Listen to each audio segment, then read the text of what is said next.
Good morning to all of you. आज हम लोग चर्चा करेंगे एडिटोरियल करंट अफेयर से प्रैक्टिस सेट 4 को। याद रखें, यहाँ पर अगस्त 2024 से जुलाई 2025 तक का करंट अफेयर्स का कंपाइलेशन किया जा रहा है। पहला प्रश्न है कथन 1, सुप्रीम कोर्ट ने डिजिटल एक्सेस को जीवन के अधिकार अनुच्छेद 21 का अभिन्न अंग माना है। कारण बोला जा रहा है कि डिजिटल केवल नागरिकों के लिए एक वाणिज्यिक सेवा है। तो यहाँ पर कूट में हमें बताना है कि कौन सा कूट सही है। तो इसमें यहाँ पर बोला जा रहा है ए सही है और आर गलत है। यहाँ पर ए सही है और आर जो है वो गलत है। नेक्स्ट है कि नवीन अनुसंधान के अनुसार भारत की पहली जीनोम संपादित चावल की किस्म है और पूसा DST राइस 1।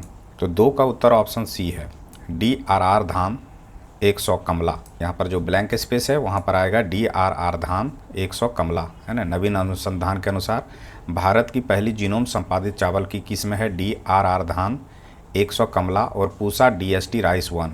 नेक्स्ट है कि ऑनलाइन बाल यौन शोषण के मामले में साइबर अपराध नेटवर्क को खत्म करने के लिए CBI ने कौन सा ऑपरेशन शुरू किया। इसका उत्तर ऑपरेशन सॉक होगा।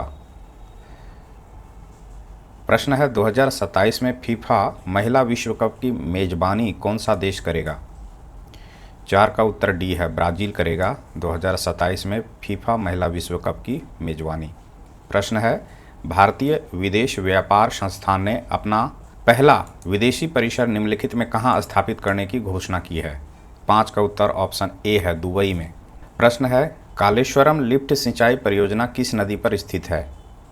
तो 6 का उत्तर ऑप्शन सी है, गोदावरी, कालेश्वरम लिफ्ट सिंचाई परियोजना। प्रश्न है निम्न में से किसे भारत का पहला पूर्ण साक्षर राज्य घोषित किया।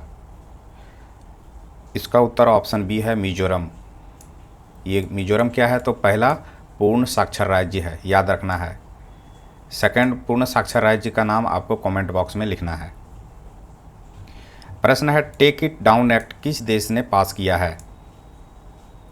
Option C, America. प्रश्न है वनडे वन जीनोम पहल का उद्देश्य क्या है। उत्तर है सी, प्रतिदिन एक सूक्ष्मजीव का जीनोम विश्लेषण। यह है वनडे वन जीनोम का उद्देश्य, पहल का उद्देश्य है। प्रश्न है संयुक्त राष्ट्र द्वारा जारी नई जनसांख्यिकी रिपोर्ट के अनुसार भारत की प्रजनन दर घटकर प्रति महिला कितनी हो गई है। तो इसका उत्तर है 1.9। हाल ही में खबरों में रहा गोल्डन डोम का संबंध किस देश से है। तो इसका उत्तर है संयुक्त राज्य अमेरिका। अगला प्रश्न है जातीय आधारित जनगणना से संबंधित नीति परिवर्तनों को ध्यान में रखते हुए निम्नलिखित कथनों पर विचार करें। यहाँ पर हमें सत्य कथन को बताना है। 12 का उत्तर ए है, जिसमें से 1 और 3 को सत्य माना गया है। कहता है कि अब भारत में जाति आधारित जनगणना डिजिटल रूप में की जाएगी। पिछले पूर्ण जातिगत जनगणना 1931 में हुई थी। ये दोनों सही है। दूसरा ऑप्शन, यह निर्णय केंद्र सरकार द्वारा सुप्रीम कोर्ट के आदेश पर लिया गया, ये ऑप्शन गलत है। अगला प्रश्न है कि डाक विभाग ने देश भर में शैक्षिक, सांस्कृतिक, धार्मिक और सामाजिक पुस्तकों की किफ़ायती दरों पर डिलीवरी के लिए किस नाम से डाक सेवा की शुरुआत की है। तो इसका उत्तर ऑप्शन बी है, ज्ञान पोस्ट। प्रश्न है 6G तकनीक के संबंध में विचार करें। यहाँ पर हमें सत्य कथन को बताना है। तो यहाँ पर 14 का ऑप्शन ए सही है, जिसमें से 1 और 3 को सत्य माना गया है। 1 में कहता है कि भारत अब तक 6G पेटेंट दाखिल करने वाले शीर्ष 6 देशों में है। फिर है कि भारत का फोकस दूर दराज इलाकों में ब्रॉडबैंड एक्सेस पर है। भारत में 6G सेवाएं 2026 तक चालू होगी, ये ऑप्शन गलत है।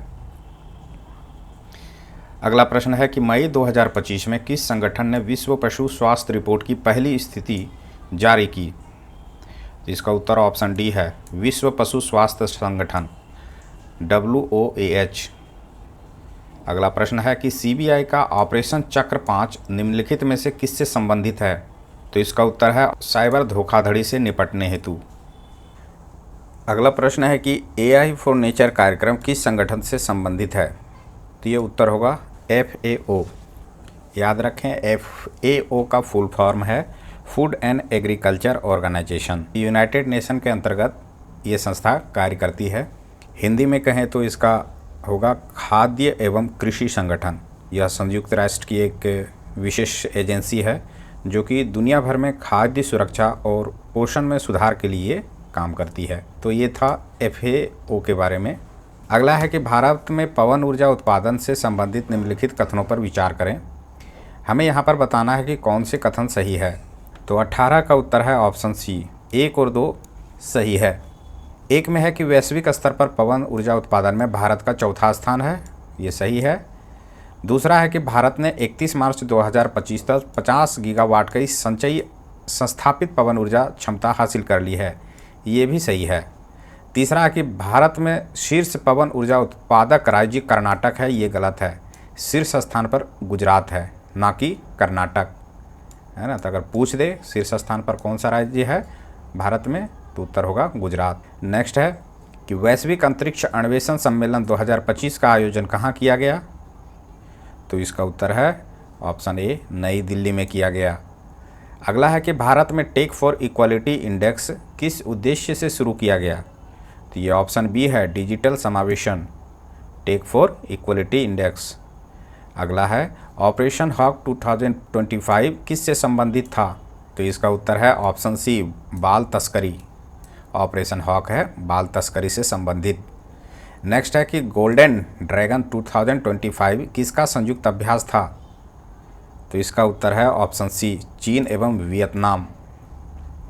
अगला है भारतीय महिला आयोग NCW ने किस संस्था के साथ मिलकर महिला सुरक्षा हेतु समझौता किया। तो इसका उत्तर है फ्यूचर शिफ्ट लैब्स। नेक्स्ट है कि देश का पहला Atlas for water bodies of Bihar किस विभाग की साझेदारी से बनाया गया। तो याद रखें ऑप्शन डी होगा इसका, ग्रामीण विकास, विज्ञान एवं पर्यावरण विभाग। तो ये देश का पहला है ना, जो कि बिहार से संबंधित ये प्रश्न है, इस कारण से BPSC के लिए इम्पोर्टेंट हो सकता है। अगला है कि 7 मई 2025 को भारत में आयोजित राष्ट्रव्यापी नागरिक सुरक्षा मॉक ड्रिल का कोड क्या था। तो इसका उत्तर है ऑप्शन सी, ऑपरेशन अभ्यास। नेक्स्ट है कि बिहार का पहला पैसेंजर टर्मिनल किस नीति के अंतर्गत बनाया जा रहा है। तो इसका उत्तर है गति शक्ति परिवहन नीति। अगला प्रश्न है कि भारत में डॉल्फिन जनगणना 2025 के संदर्भ में निम्नलिखित कथनों पर विचार करें। हमें यहाँ पर बताना है कूट की सहायता से कौन सा कथन सत्य है। तो 27 का उत्तर ऑप्शन बी है, 1 और 3 सही है। यहाँ पर है पहला कि बिहार में भारत की कुल डॉल्फिन का लगभग 35% हिस्सा है, ये मूल रूप से सत्य है।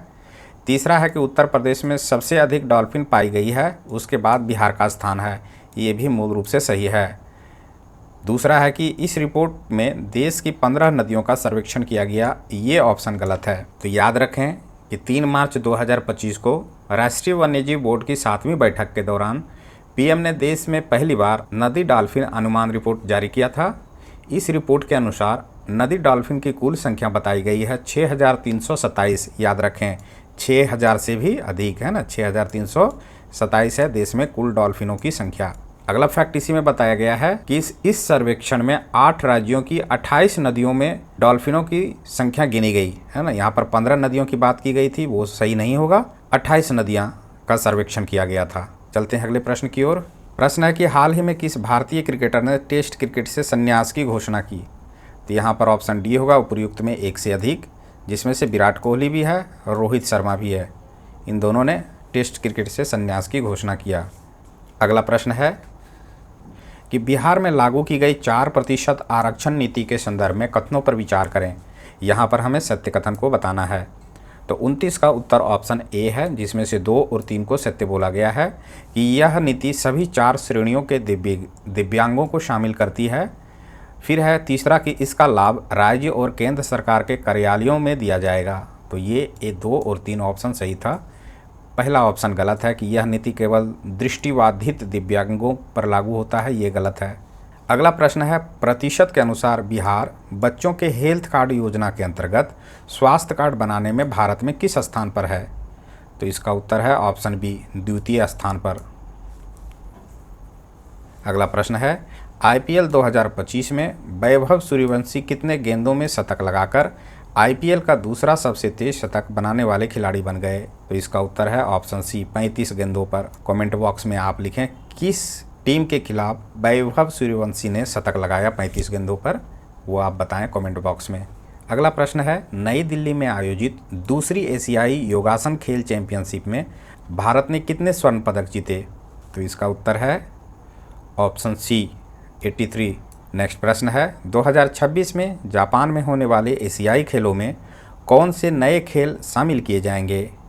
तो इसका उत्तर है डी, क्रिकेट और मार्शल आर्ट, है ना। ये जापान में जो होने वाले एशियाई खेल है 2026 में क्रिकेट और मार्शल आर्ट को शामिल किया जाएगा। अगला प्रश्न है कि भारत में एमएसएमईज क्षेत्र से संबंधित निम्न में कौन से कथन गलत हैं? तो 34 का ऑप्शन सी गलत है कि भारत में 8 करोड़ पंजीकृत एमएसएमई इकाइयां हैं। ये लेटेस्ट रिपोर्ट के अनुसार ये बोला गया है, ये गलत है। बाकी बात, एमएसएमई द्वारा उत्पादित वस्तुओं का भारत के कुल निर्यात में 40% से अधिक का योगदान है, ये मूल रूप से सत्य है ना। सकल मूल्य वर्धित यानी जीवीए में इसका योगदान लगभग 30% है, ये भी मूल रूप से सत्य है। एमएसएमई वर्तमान भारत में 25 करोड़ से अधिक व्यक्तियों को रोजगार देती है, ये भी मूल रूप से सत्य है। ऑप्शन सी गलत क्यों है? तो ये डेटा 2024 का है, 3 अक्टूबर 2024, जिसमें बताया गया है कि 6.3 करोड़ जो है एमएसएमई भारत में कार्यरत है। चलते हैं अगले प्रश्न की ओर। अगला प्रश्न है कि हाल ही में निम्नलिखित में से किस विश्वविद्यालय के शोधकर्ताओं ने एक मस्तिष्क कंप्यूटर इंटरफेस यानी कि बीसीआई बनाया है जो लकवाग्रस्त व्यक्तियों को पुनः अपनी गतिविधियां करने में सक्षम बनाता है? इसका उत्तर ऑप्शन ए होगा, कैलिफोर्निया विश्वविद्यालय।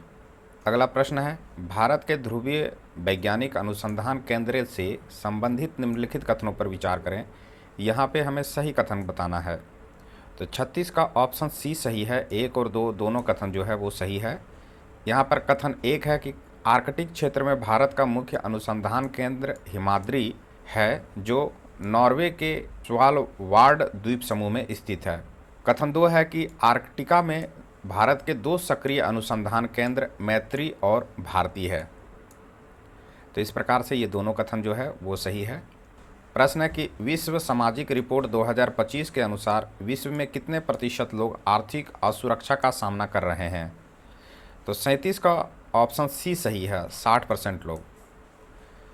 अगला प्रश्न है कि मानव विकास रिपोर्ट यानी HDR 2025 से संबंधित निम्नलिखित में से कौन सा कथन सही नहीं है? तो 38 का ऑप्शन ए है जो कि सही नहीं है। यह ऑप्शन मूल रूप से क्या है, गलत है कि यह रिपोर्ट विश्व आर्थिक मंच द्वारा प्रतिवर्ष जारी किया जाता है, ये गलत है। याद रखें कि मानव विकास रिपोर्ट HDR जो होता है वो संयुक्त राष्ट्र विकास कार्यक्रम यानी कि UNDP के द्वारा प्रकाशित की जाती है। अगर पूछ दे इसके मानदंड क्या हैं, तो इनके 3 प्रमुख मानदंड हैं या कहें तो आयाम हैं जहां से देशों का मूल्यांकन करता है। पहला है ज्ञान तक पहुंच, दूसरा है लंबा और स्वास्थ्य जीवन, और तीसरा है सभी जीवन स्तर। इस प्रकार से ऑप्शन ए गलत था। नेक्स्ट है कि वर्ष 2025 में भारत की रैंकिंग 193 देशों में 130वें स्थान पर है, ये मूल रूप से सत्य है। सी कहता है कि भारत का मानव विकास सूचकांक HDI स्कोर वर्ष 2025 में 0.685 था, ये भी मूल रूप से सत्य है। डी कहता है कि भारत HDI की विभिन्न श्रेणियों के अंतर्गत मध्यम मानव विकास श्रेणी में है, ये भी मूल रूप से सत्य है। अगला प्रश्न है कि हाल ही में भारत के किस राज्य में पूर्वोत्तर भारत के पहले भूतापीय कुएं का सफलतापूर्वक अनावरण किया गया? तो 39 का ऑप्शन सी सही है, अरुणाचल प्रदेश। अगला प्रश्न है, चर्चा में रहा सतलुज यमुना लिंक यानी कि SYL नहर योजना किन नदियों के पानी को सतलुज और यमुना नदियों में प्रवाहित करने के लिए बनाई गई है? तो इसका उत्तर है रावी और ब्यास। प्रश्न है, हाल ही में डॉक्टर MR श्रीनिवासन का 95 वर्ष की उम्र में निधन हो गया, उनका संबंध किस क्षेत्र से था? तो इसका उत्तर होगा ऑप्शन बी, भारत के परमाणु वैज्ञानिक थे MR श्रीनिवासन। प्रश्न है, 2025 का विश्व खाद्य पुरस्कार किसे प्रदान किया गया? तो इसका उत्तर है ऑप्शन बी, मारियांग गेला हंगरिया। प्रश्न है, 2025 के अंतर्राष्ट्रीय बुकर पुरस्कार से किसे पुरस्कृत किया गया? तो उसका उत्तर है ऑप्शन सी, बानू मुश्ताक। नेक्स्ट प्रश्न है, हाल ही में भारत के किस देश के साथ एक व्यापक आर्थिक भागीदारी समझौते यानी कि सीपीए के लिए TOR पर हस्ताक्षर किया गया है? तो इसका उत्तर ऑप्शन ए है, चिली।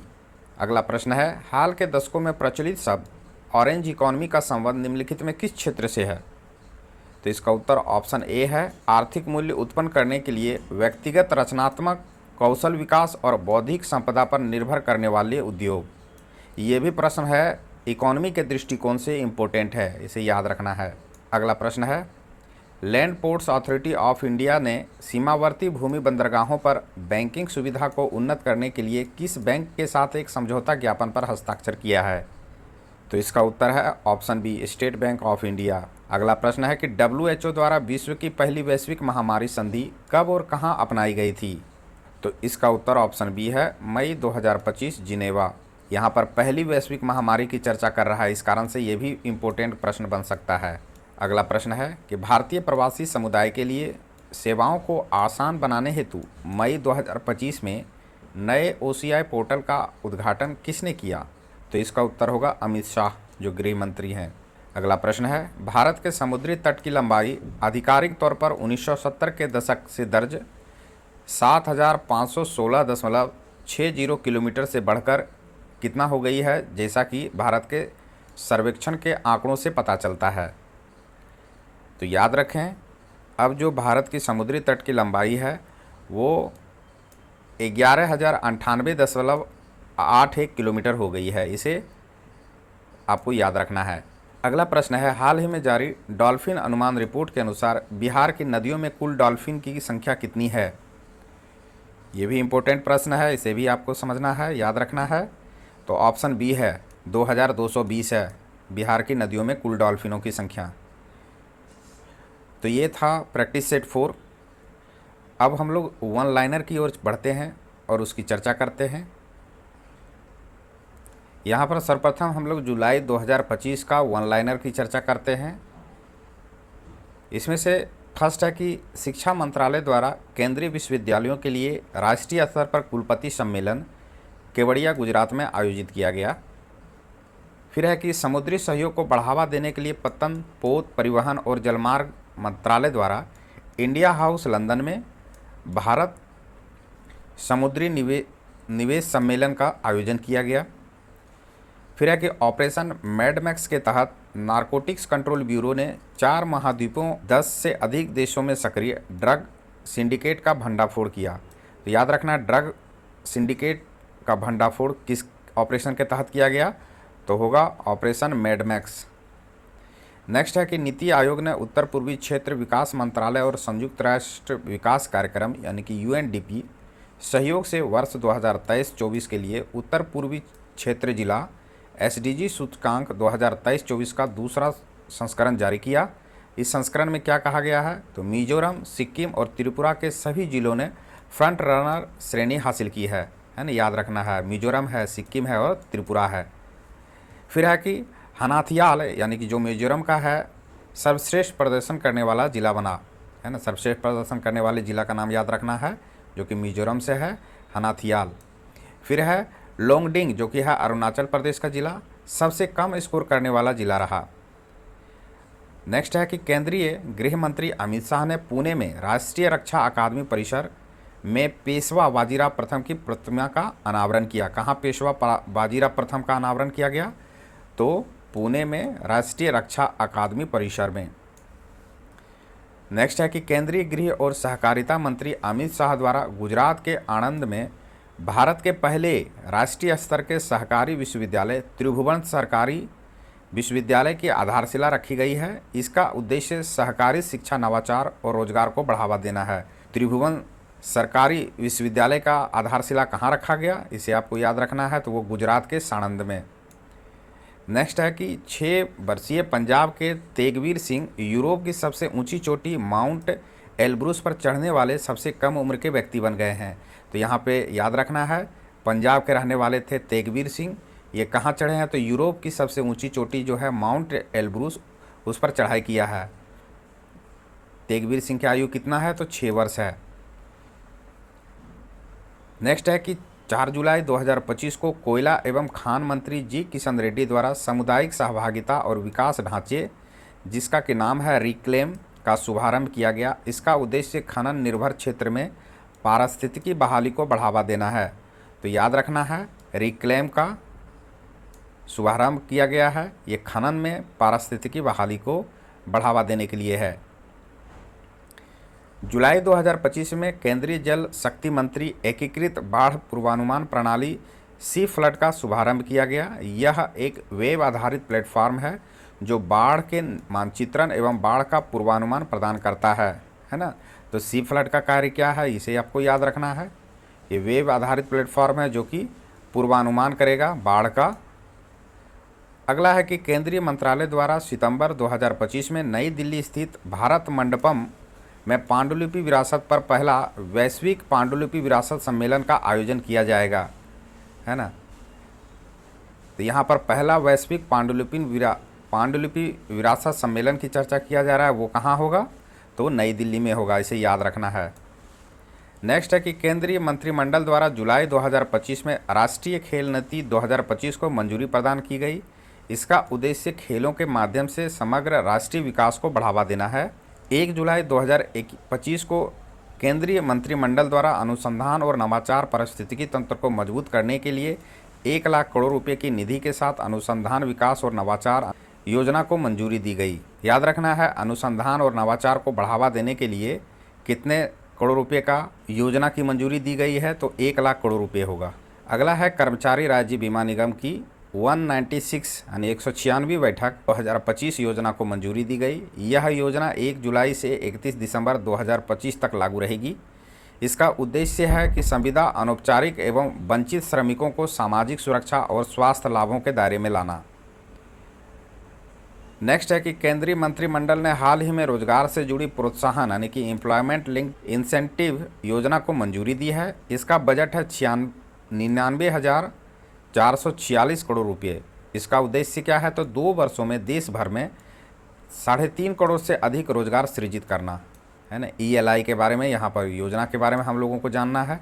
इसका बजट है 99,446 करोड़ रुपये, जिसका उद्देश्य है 2 वर्षों में देश भर में 3.5 करोड़ से अधिक रोजगार सृजित करना।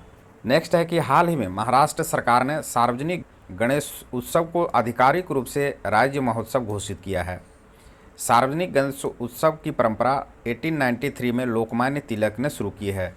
तो यहाँ पर हिस्टोरिकल फैक्ट भी बन के आ रहा है कि सर्वप्रथम शुरुआत हुआ था गणेश उत्सव का 1893 में, किसके द्वारा, तो तिलक के द्वारा, है ना। अब इसे क्या कहा गया है, तो महाराष्ट्र सरकार ने आधिकारिक रूप से इसे राज्य महोत्सव घोषित किया है, इसे भी आपको याद रखना है। नेक्स्ट है, लोकसभा अध्यक्ष ओम बिरला ने राज्यों और केंद्र शासित प्रदेशों में शहरी स्थानीय निकायों के अध्यक्षों के पहले राष्ट्रीय स्तर के 2 दिवसीय सम्मेलन का उद्घाटन किया। इसका आयोजन हरियाणा के गुरुग्राम स्थित international centre for automotive technology में किया गया। नेक्स्ट इंपॉर्टेंट है, पेरिस में आयोजित विश्व धरोहर समिति के 47वें सत्र के दौरान 11 जुलाई 2025 को भारत के मराठा सैन्य परिदृश्यों को 44वें धरोहर के रूप में शामिल किया गया। विश्व धरोहर के कौन से रैंक में शामिल किया गया है, तो 44वें धरोहर के रूप में, याद रखना है। कहाँ पर, तो पेरिस में आयोजित जो हुआ था विश्व धरोहर समिति के 47वें सत्र में। कौन सा सत्र था, इसे भी याद रखना है। नेक्स्ट फैक्ट इसी से जुड़ा हुआ है कि इसमें कुल 12 मराठा सैन्य परिदृश्यों को शामिल किया गया है, जिसमें से 11 सैन्य परिदृश्य साल्हेर, शिवनेरी, लोहगढ़, खंडेरी, रायगढ़, राजगढ़, प्रतापगढ़, सुवर्णदुर्ग, है ना, विजयदुर्ग, सिंधुदुर्ग, है ना, ये सभी है जो कि महाराष्ट्र में स्थित है, तथा जिंजी किला तमिलनाडु में स्थित है। यहाँ पर एक किले की चर्चा किया गया है, इसे भी याद रखना है, पूछ देगा। जिंजी किला कहाँ स्थित है, तो वो होगा तमिलनाडु में। इन सभी को मराठा सैन्य परिदृश्य के अंतर्गत शामिल किया गया है। नेक्स्ट है कि 16 जुलाई 2025 को उत्तराखंड में 5 लाख पौधे लगाकर हरेला पर्व मनाया गया। तो हरेला पर्व कहाँ मनाया गया, तो उत्तर होगा उत्तराखंड में, है ना, 5 लाख पौधे लगाकर। अगला है कि केरल के अलपुझा में स्थित अर्थुनकल पुलिस स्टेशन भारतीय मानक ब्यूरो ISO प्रमाणन प्राप्त करने वाला देश का पहला पुलिस स्टेशन बन गया है। देश का पहला ISO प्रमाणन पत्र प्राप्त करने वाला पुलिस स्टेशन जो बना है वो कहाँ से है, केरल से है, अलपुझा में स्थित है। अर्थुनकल पुलिस स्टेशन। अगला है भारत सरकार ने पीएम ई ड्राइव योजना के तहत अपनी पहली इलेक्ट्रिक ट्रक ई ट्रक प्रोत्साहन योजना शुरू की है। इसके तहत प्रति वाहन 9.6 लाख रुपये यानी कि 9,60,000 रुपये तक की वित्तीय सहायता प्रदान की जाएगी, इसे याद रखना है। अगला है कि 7 जुलाई 2025 को केंद्रीय मंत्री शिवराज सिंह चौहान ने नई दिल्ली में आयोजित 11वें भारत का मक्का शिखर सम्मेलन का उद्घाटन किया, जिसका आयोजन फिक्की और भारतीय मक्का अनुसंधान संस्था द्वारा किया गया है ना। तो मक्का शिखर सम्मेलन का उद्घाटन था, रैंक आपको याद रखना है, 11वां वो रैंक था, है ना। कृषि मंत्री जो है शिवराज सिंह चौहान, इन्हें भी याद रखना, इन्हीं के द्वारा उद्घाटन किया गया।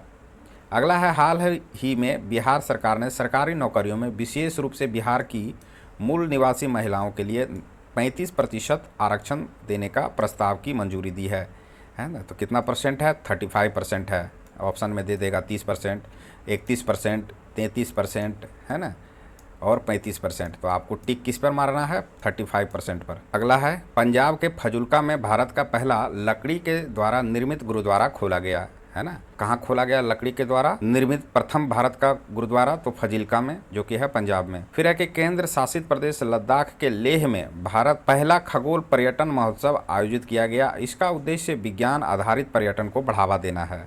पहला खगोल पर्यटन महोत्सव आपको याद रखना है, कहाँ मनाया गया? तो लद्दाख के लेह में, ये भी आपको याद रखना है। नेक्स्ट है प्राजक्ता कोली को टाइम 100 क्रिएटिव लिस्ट 2025 में शामिल किया गया। इस लिस्ट में शामिल होने वाली वह पहली भारतीय बनी। उन्हें डिजिटल दुनिया में मोस्टली सेन के नाम से जाना जाता है। तो नाम याद रखना है, प्राजक्ता कोली। नेक्स्ट है केंद्रीय मंत्री श्री धर्मेंद्र प्रधान और श्री जयंत चौधरी ने उत्तर प्रदेश के मेरठ में सरदार वल्लभ भाई पटेल कृषि एवं प्रौद्योगिकी विश्वविद्यालय में एग्रीटेक इनोवेशन हब का उद्घाटन किया। अगला है कि हिमाचल प्रदेश देश का पहला राज्य बना है जिसने सार्वजनिक वितरण प्रणाली, जिसे कहते हैं पीडीएस, में राशन वितरण के लिए आधार आधारित फेस ऑथेंटिकेशन यानी फेस यूथ शुरू किया है। तो कहाँ पर सर्वप्रथम ये शुरू किया है फेस आइडेंटिफिकेशन? तो हिमाचल प्रदेश में ही, है ना। सर्वप्रथम ये देश का पहला राज्य बना, तो इस कारण से ये भी इम्पोर्टेंट है। अगला है कि विदेश मंत्रालय और परमाणु ऊर्जा विभाग DAE द्वारा बिम्स्टेक देशों के लिए बिम्स्टेक कैंसर क्षमता निर्माण कार्यक्रम आयोजित किया गया। बिम्स्टेक कैंसर देखभाल क्षमता निर्माण कार्यक्रम के पहले चरण का शुभारंभ 7 जुलाई 2025 को मुंबई के टाटा मेमोरियल सेंटर में किया गया, है ना। तो कैंसर से जुड़ा हुआ ये इम्पोर्टेंट प्रश्न है, जिसकी शुरुआत किया गया है टाटा मेमोरियल सेंटर से। ये विदेश मंत्रालय और परमाणु ऊर्जा विभाग के द्वारा ये संयुक्त प्रयास है। ये कार्यक्रम बिम्स्टेक देशों के लिए है। नेक्स्ट डे में हम लोग प्रैक्टिस सेट के साथ साथ जून 2025 से महत्वपूर्ण जो फैक्ट है करंट अफेयर्स में, वो हम लोग चर्चा करेंगे। चूँकि वीडियो लंबा हो रहा है, इस कारण से यहाँ पर इस वीडियो को समाप्त करते हैं। नेक्स्ट वीडियो में मिलते हैं हम लोग। एक रिक्वेस्ट है, अगर वीडियो पसंद आए तो कृपया लाइक करें, सब्सक्राइब नहीं किए हैं तो सब्सक्राइब अवश्य करें। तो मिलते हैं नेक्स्ट क्लास में। धन्यवाद।